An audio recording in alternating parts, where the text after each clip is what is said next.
Allez, il est temps maintenant de voir ce qui s'est écrit dans la presse ce matin, la presse égyptienne. Et on va commencer avec le journal El Masriyoum qui nous parle de ce qui s'est passé hier en Égypte. Le général Abdelkarim Aboubakr, le ministre adjoint de l'Intérieur pour les relations publiques, a affirmé que les citoyens qui ont célébré la mémoire de la révolution du 25 janvier ont bien accueilli les forces de sécurité qui étaient déployées dans les rues en leur offrant des fleurs et des drapeaux égyptiens.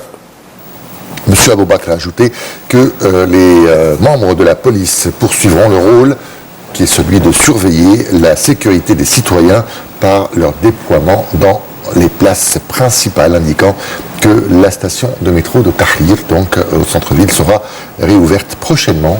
Le responsable de la sécurité a également affirmé que le pays jouissait de la paix et de la sécurité grâce à la solidarité du peuple avec les forces de l'armée et de la police. On va continuer notre revue de presse avec le journal El Watan. Hier, on célébrait donc le 5e anniversaire de la Révolution du 25 janvier et on apprend dans le journal que une source au ministère de l'Intérieur a indiqué que les forces de sécurité ont réussi à disperser des petites manifestations qui ont été organisées par les frères musulmans dans les quartiers de Ain Shams et de Mataria, dans la ville du Caire. Et selon la même source, des membres des frères musulmans ont été arrêtés par les forces de sécurité. C'est vrai qu'ils étaient peu nombreux.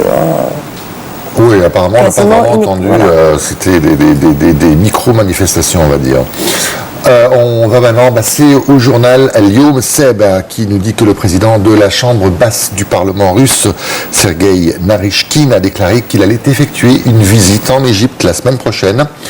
Au cours de sa visite, il doit rencontrer le président Abdel Fattah el-Sisi ainsi que le président du Parlement égyptien. Au cours de sa visite, le président de la Douma doit discuter avec le chef de l'État, M. Sisi, d'un certain nombre de sujets. Bien sûr, on pense tous au sujet principal, c'est la reprise du tourisme russe en Égypte et la lutte contre le terrorisme. Je vais continuer avec le journal El Watan et le vice-président du Conseil législatif, Slimane Wahden, a affirmé qu'aucune négociation n'est en cours entre le gouvernement et le Parlement sur le projet de loi du service public, ajoutant que les députés ont enregistré leurs réserves sur certains articles de la loi avant de l'envoyer au gouvernement. M. Wahden a indiqué également qu'au cas où la loi sera amendée, elle doit être de nouveau présentée au Conseil pour le vote. On va passer maintenant au journal Al-Shuru avec l'ambassadeur d'Égypte en Éthiopie, Aboubakr Hefni, qui a déclaré que la diplomatie égyptienne mène depuis quelques mois une campagne pour gagner la candidature au Conseil de paix et de sécurité de l'Union africaine, ajoutant que le ministre des Affaires étrangères, Samer Chokri, a effectué des contacts avec des responsables africains pour avoir leur soutien. Alors c'est vrai que depuis un certain temps, l'Égypte mène une campagne africaine, alors qu'on avait quand même tourné le dos à l'Afrique pendant pas mal d'années.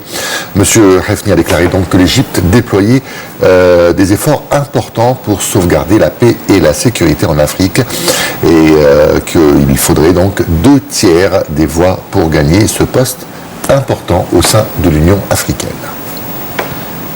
Dans le journal Le Masriyoum, on apprend que l'Égypte et la Russie doivent signer prochainement un accord sur l'installation d'une cité industrielle dans la région du canal de Suez lors de la réunion du comité économique commun qui se tiendra à la fin de cette semaine, selon l'agence russe TASS.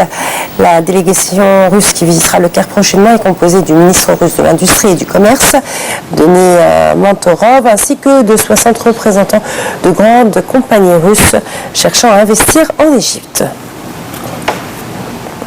Et on va parler de sport avec le journal Al-Akhbar, avec la Coupe d'Afrique des Nations de handball qui se déroule actuellement en Égypte. La sélection égyptienne donc a enregistré une nouvelle victoire à l'occasion de la 4e journée du premier tour de la CAN. C'était face au Gabon donc hier soir et l'Égypte a gagné sur le score sans appel de 31-16. L'Égypte est en tête de son groupe. Deuxième c'est l'Algérie pour l'instant, l'Algérie qui jouera ce soir, donc, le dernier match face au Nigeria. Je dis ce soir, je ne sais pas si c'est ce soir ou cet après-midi, mais en tout cas, c'est aujourd'hui que l'Algérie doit jouer contre le Nigeria. Et on espère que l'Algérie va gagner comme ça. Les 2 premières places seront occupées par 2 équipes arabes. Ouais, exactement. Et bonne chance à l'Égypte. Allez, on va terminer avec le journal Al-Aram qui nous parle, lui, de la météo et de ces fortes pluies et vents violents qui ont frappé le gouvernorat du Sinaï du Nord, alors que la ville de Rafah a vu tomber de la neige au cours de la vague de froid que connaît actuellement le pays. Les rues étaient presque désertes et quelques villages et quartiers ont connu des coupures de courant.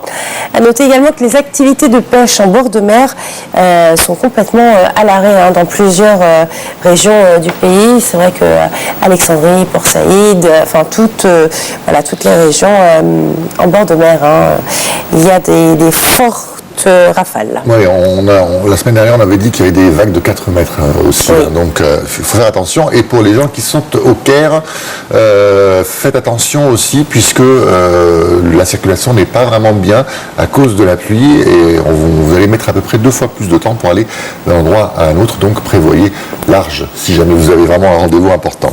Voilà, allez, on va passer à tout à fait autre chose. Maintenant, ce sont des images d'animaux en train de chasser. Vous allez voir, c'est filmé d'une façon exceptionnelle.